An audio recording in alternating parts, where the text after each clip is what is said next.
Okay, here's the plan. I wanna fly you out to Amsterdam. I gotta get her to fuck you and I wanna come see me. We can pop our shit to Charlie and then put your arms around me.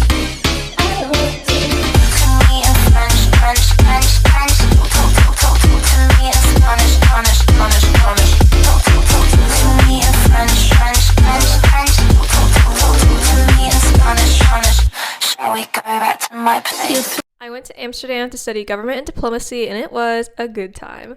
I went with CIE, or the Council of International Educational Exchange. They've been around for a minute, helping high schoolers and college students travel abroad. The application process wasn't super difficult. You had to send your transcript, have a teacher recommendation, and answer a few questions. If you applied for a scholarship like I did, you also had to send a ton of financial documents. But yeah, I got in. This video is for any future CIE students studying government and diplomacy or going to Amsterdam, sharing my experience and also giving you all the tips I wish I knew before I flew out.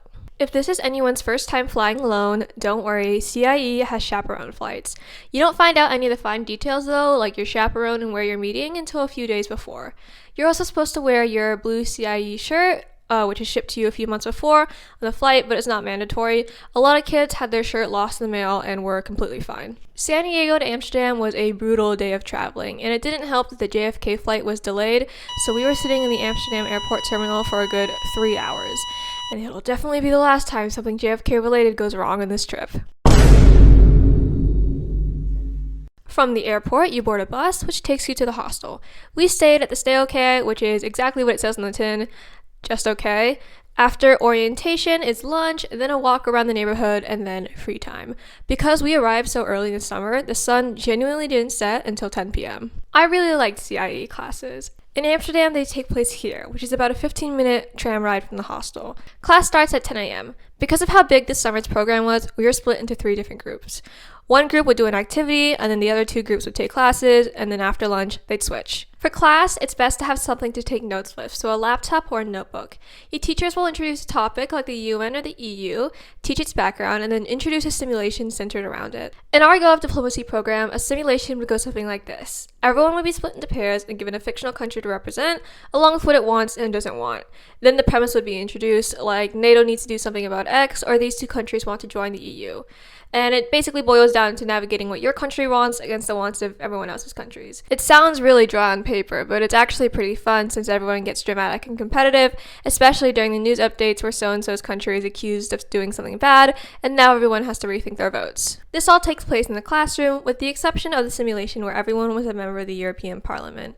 That was a full 3 hours of roleplay, research, news updates, and speech giving in a place tailored for the experience. Everyone got little phones noting what political party they belonged to. I was a libertarian.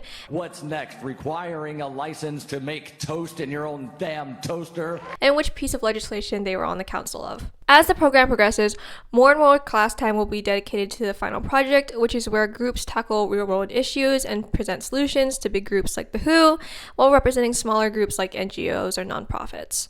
For example, my group was the Inter-African Committee on Traditional Practices Affecting the Health of Women and Children, proposing policy regarding FDM to the WHO's Department of Sexual and Reproductive Health and Research. These are some of the issues tackled by other groups.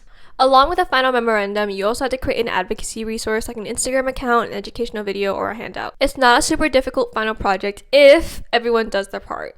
And my group did! Shout out Nina, Allison, and Camille. We got to visit the ICJ, the EU Parliament, and have lectures on the Dutch government, stuff to help us understand the world we were working in. Our program also got to meet a real member of the European Parliament who was so cool and answered all of our questions with grace. Shout out Maria. There's not a lot of homework, just logs after each simulation to talk about what you've learned, and reflections at the end of each week to talk about what you've experienced so far. I would give the education part of CIE an 8 out of 10. Great stuff, but definitely helped by the amazing teachers and my fellow students who helped create an awesome environment. Except for that one racist classmate who said and did a lot of weird things, but that's not important. Let's talk about the city that this all took place in. Amsterdam is genuinely such a cool place. It's beautiful, it's progressive, and there's so many things to eat and do. One of the best things about Amsterdam is the public transportation. CIE provided us with tram, bus, metro cards, so we could literally go anywhere we wanted in the city. And as someone who lives in a place with 0 public transport, it was genuinely incredible. CIE lets you have free time after class with 3 rules. 1, you must always have a buddy. 2, you are not allowed on bikes or canals. And 3, you must always respond to check-ins.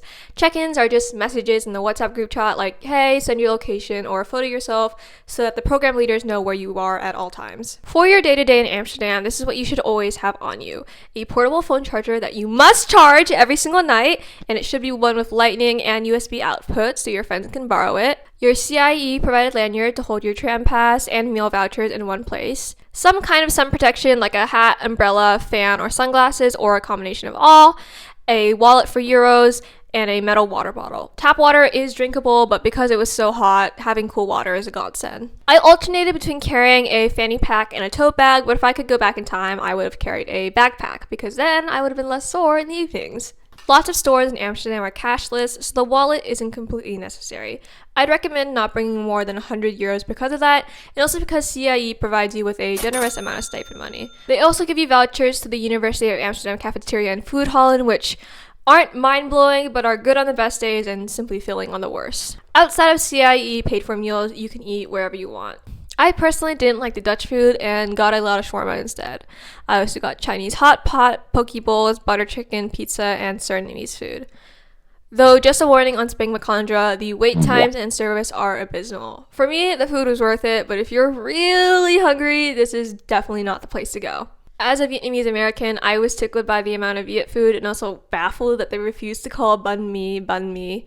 Anyway, if you just want to pick me up or aren't in the mood to go out for dinner, you can always go to Aberheijn, which is a Dutch grocery store that's literally everywhere. And I would definitely recommend going to get some stroopwafel, preferably multiple times. The staple things to do in Amsterdam, like the Rijksmuseum, canal tours, or the Van Gogh Museum, are already baked into the CIE program, so don't worry about trying to get there. I'd recommend going to the Suriname Museum because it's not part of the CIE program, and also because of how close it is to a hostel. You get to learn how diverse Suriname is, the history of its people, and how it came to be liberated. I didn't get the chance to go to the Dutch Holocaust Museum or the Dutch Resistance Museum, but I heard good things about it from the friends who went there, so I would also recommend it. There are English bookstores, vintage jersey stores, karaoke, the Miffy store, escape rooms, and the Tony Chocolaroni store. If you're looking for clothes to buy, there are also a lot of cool clothing shops and flea markets. There are a lot of choices when it comes to having internet abroad. I used Airlo, which wasn't bad, but honestly wasn't that good either. Combined with the hostel's Wi-Fi, tons of stuff struggled to load. A lot of my friends use VPNs or just their cellular, but it honestly just depends on what you can afford and how attached you are to your phone. I'll also warn you that Amsterdam in the summer is hot, and very few places have air conditioning, including the trams. So I cannot emphasize enough how good of an investment a fan is, especially during long days like the Efteling trip. A majority of Amsterdam speaks English, and because we are in a bubble of teachers, tour guides, and speakers, I learned very little Dutch. I learned a few words like doi doi, hoi hoi, dankjewel, and lekker, but I also learned the word for born, murdered, interned, and deported because of the stumbling stones. Stumbling stones are brass plaques on the ground that commemorate where a victim of the Holocaust lived. It marks what year they were born, when they were interned, when they were deported and where to, and when and where they were murdered. They are all over Europe, including Amsterdam.